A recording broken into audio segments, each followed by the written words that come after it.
नमस्कार सभी को। आज की क्लास में हम कृषक विद्रोह पर चर्चा करेंगे कि भारत में किसानों ने किस प्रकार से असंतुष्ट होकर और क्या कारण थे जिन्होंने किसानों को असंतुष्ट किया, और यही असंतोष या असंतुष्टिकरण जो उनका हुआ उसके कारण उन्होंने अंग्रेजी सरकार के खिलाफ, उनकी नीतियों के खिलाफ, उनके कानूनों के खिलाफ एकजुट होकर कार्रवाई की, विद्रोह किया, आंदोलन किए। और इन्हीं विद्रोह आंदोलनों ने भारत में किसानों को एकजुट कर राष्ट्रवाद की अलग जगाई और अंततः भारत को स्वतंत्रता की प्राप्ति भी हुई। तो चलते हैं किसानों के इन विद्रोह के कारणों पर चर्चा करेंगे। सबसे पहले अंग्रेजों ने जो भूराजस्व की या हम कहें आर्थिक औपनिवेशिक जो नीतियां अपनाई, आर्थिक रूप से भारत के धन का जो निष्कासन किया, वो कौन कौन सी नीतियां थी। तो हम कह सकते हैं कि अंग्रेजों ने यहाँ भूराजस्व नीति के तहत स्थायी बंदोबस्त स्थायी बंदोबस्त व्यवस्था, महालवाड़ी, रैयतवाड़ी और कृषि का वाणिज्यीकरण किया। यहाँ देख सकते हैं दूसरा पॉइंट, इन तीनों ही जो राजस्व की नीति अपनाई गई उनमें अधिकतम लगान सुनिश्चित किया गया, और अधिकतम लगान वसूली करने के कारण किसान के पास इतना पैसा नहीं बचता था कि वह अपने कृषि कार्यों को पूरा कर सके और अपने दैनिक या रोजमर्रा की आवश्यकताओं को पूरा कर सके। समस्त पैसा लगान के रूप में अंग्रेजों के पास चला जाता था किसान के पास ना तो खेती करने के लिए, ना तो अपने जीवन यापन करने के लिए पैसा बचता था। अब आप बताइए कि कोई किसान है जिसकी फसल भी बर्बाद हो चुकी, ऊपर से उसे अपनी बेटी का विवाह भी करना है, विवाह भी पास आ गया, फसल, क्योंकि आप सबको पता हमारे देश में कृषि का अधिकांश भाग मानसून पर निर्भर करता है। अगर ज्यादा पानी बरस गया तो फसल बर्बाद, नहीं बरसा तो फसल बर्बाद।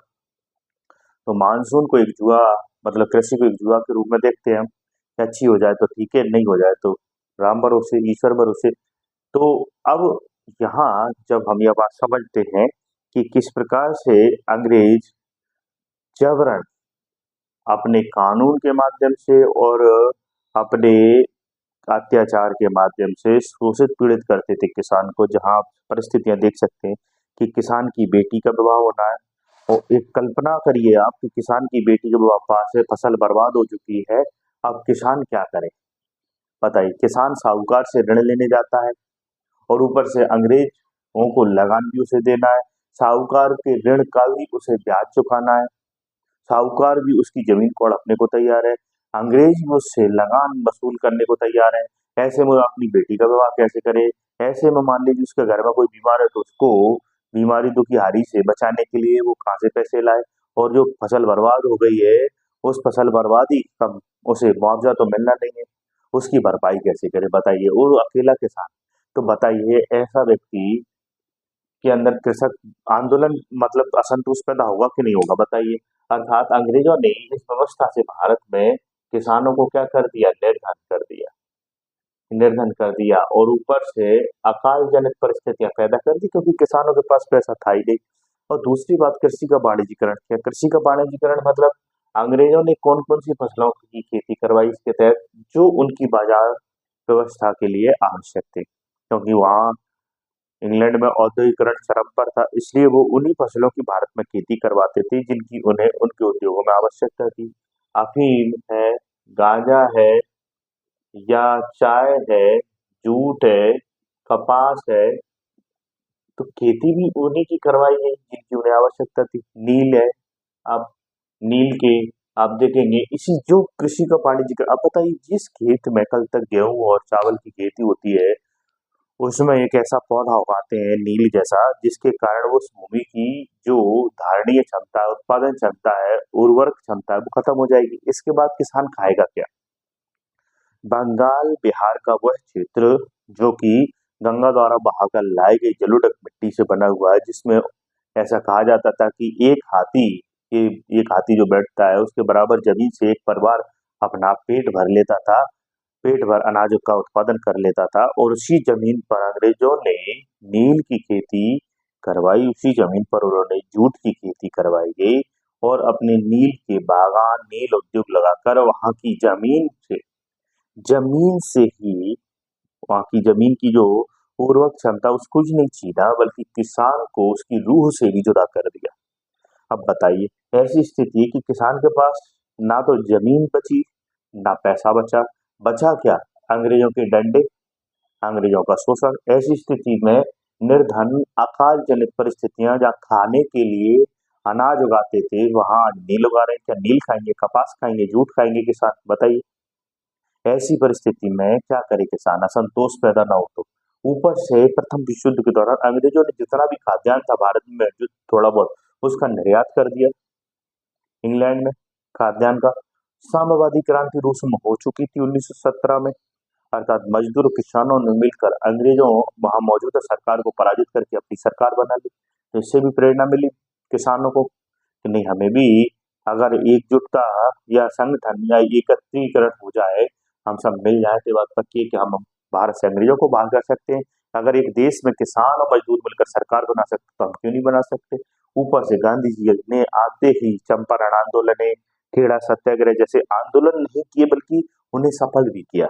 अंग्रेजों को किसानों के साथ लीडरशिप करके अंग्रेजों को झुका दिया, अंग्रेजों को बात मानने पर मजबूर कर दिया। आप सोचिए, तो और बल मिला किसान आंदोलनों को। तो याद रखें कि अंग्रेजों की बुराजिश नीति, कृषि का वाणिज्यीकरण, आर्थिक दोहन संसाधनों का, कृषि में जो कृषि का किसानों का निर्धनीकरण हुआ, कृषि की उर्वरक क्षमता कम हुई, साथ में निर्यात किया गया खाद्यान्न, अकाल जनित परिस्थितियां बनी, खाद्यान्न का अभाव हुआ। साम्यवादी क्रांति और अंग्रेज गांधी जी के आंदोलन ने जहां परिस्थितियां कैसी बनी, निर्धनीकरण, अकाल जनित, वहीं साम्यवादी क्रांति और गांधी जी ने इन परिस्थितियों के दौरान जो कृषक का संतोष को लीडरशिप दिया, प्रेरणा दी, और इसी प्रेरणा के चलते बड़े स्तर पर राष्ट्रव्यापी आंदोलन भी हुए भारत में। अगली बात करें तो 19वीं सदी के जो आंदोलन है वो 20वीं सदी के आंदोलन से कैसे भिन्न थे। याद रखें, 19वीं सदी में जितने भी आंदोलन हम देखते हैं वो किससे प्रेरित थे? वहां स्थानीय समस्याओं से और तात्कालिक समस्याओं से प्रेरित थे, और उनका दृष्टिकोण संकीर्ण था। वो सिर्फ और सिर्फ जमींदारों को ही अपना दुश्मन समझते थे कि यही है लगान लगाने वाले और वसूल करने वाले।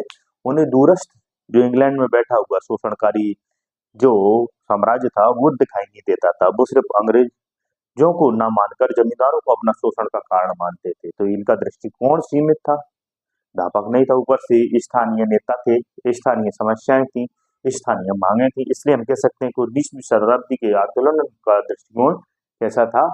जो विद्रोह हुए किसानों के, वो एक संकीर्ण दृष्टिकोण था।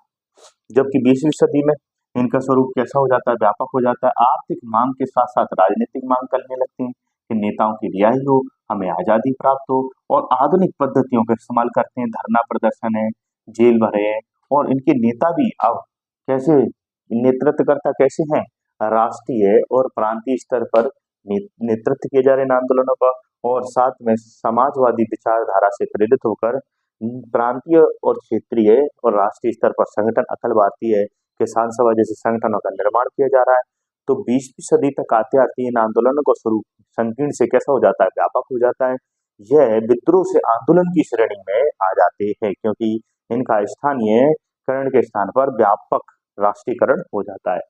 आगे चलते हैं कि प्रमुख आंदोलन कौन कौन से थे। तो हम देख सकते हैं सन्यासी विद्रोह, बंगाल के स्तर पर मंजर साहब, मूसा साहब, भवानी पाठक जी ने किया। नील विद्रोह, बंगाल में नील किसानों की समस्याओं के लिए अंग्रेजों ने बकायदा शीटोनकर आयोग बनाया, और यह नील विद्रोह उस समय हुआ जब 1857 क्रांति के पश्चात उस समय हुआ जब 1857 क्रांति के पश्चात अंग्रेजों को एक बहुत बड़ी चुनौती मिली थी कि यार, अगर 1857 क्रांति से परिस्थितियां फिर से भारत में बनती है तो हमारे लिए बड़ी चुनौती होगी। इसलिए 1859 में जब ये विद्रोह होता है तो जो वायसराय कैनिंग वो कह रहा है कि यार, मुझे इस विद्रोह से बहुत बड़ी मतलब ऐसी परिस्थिति नजर आ रही है कि विद्रोह अंग्रेज साम्राज्य को चुनौती दे सकता है। इसलिए तुरंत दिगंबर विश्वास और विष्णु विश्वास के नेतृत्व में जो विद्रोह हुआ उसके लिए एक आयोग बनाया जाता है, और आयोग बाकायदा नील किसानों की समस्याओं को ऑथेंटिक मानता है कि बिल्कुल सही है, इनसे नील की खेती न करवाई जाए। नील किसान जो नील आयोग बना, बाकायदा वो किसान से बात करता है, और किसान कहते हैं कि चाहे आप हमारी रूस, चाहे हमें गोली मार दो, परंतु नील की खेती नहीं करेंगे। पावना, बंगाल, ईशांचल, समूपाल, दक्कन में कपास की खेती को लेकर दंगे हुए कि जहां जब दक्कन में कपास उगाई जा रही थी तो कपास उगाने के दौरान इंग्लैंड जाती थी, परंतु एक जब व्यापार अमेरिका के साथ फिर से इंग्लैंड का प्रारंभ हो जाता है तो इंग्लैंड की सरकार कपास को अमेरिका से खरीद लेती है और भारत से खरीदना बंद कर देती है। इसलिए भारत में जितने भी कपास किसान थे वो बेकार हो जाती है। इसलिए यहाँ पर किसान असंतुष्ट होकर दक्कन के दंगे कर मोकला केरल में अली मुसलियार के नेतृत्व में एक आंदोलन, चंपारण आप सबको पता है बिहार में 1917 में खुद गांधी जी ने इसका लीडरशिप की।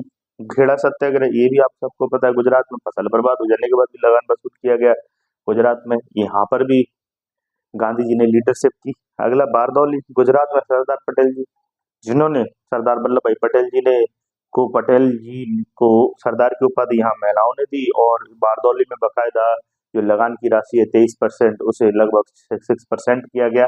अंग्रेजों पर दबाव बनाया गया। ये सफल होते भाग आंदोलन बंगाल में कंपरान और भवन सिंह, यहाँ बटाईदार जो किसान थे, जमींदार थे, उनके बीच में बटाई को लेकर के भाई 1/3 भाग आप रखेंगे, 2/3 भाग हम रखेंगे, इसलिए सित्ते भाग आंदोलन। इसके बाद तेलंगाना में निजाम हैदराबाद में ऐसी परिस्थितियां बनी कि किसानों को एकजुट होकर जमींदारों के खिलाफ आंदोलन करना पड़ा। पुनप्पा वायलर 1946, ये भी केरल के स्तर पर किसानों ने बड़े स्तर पर जमींदारों के खिलाफ विद्रोह किया क्योंकि जमींदार इनकी जमीनें ही नहीं हड़प रहे थे बल्कि अधिक से अधिक लगान की वसूली भी कर रहे थे। तो आज की क्लास में हमने बिल्कुल कम समय में कृषक विद्रोहों को समझने का प्रयास किया कि उनके कारण क्या थे, 19वीं 20वीं सदी में आंदोलनों का स्वरूप क्या था और प्रमुख विद्रोह कौन कौन से थे। अगली क्लास में फिर मिलेंगे, तब तक लीजिए धन्यवाद, खुश रहिए, मुस्कुराते रहिए।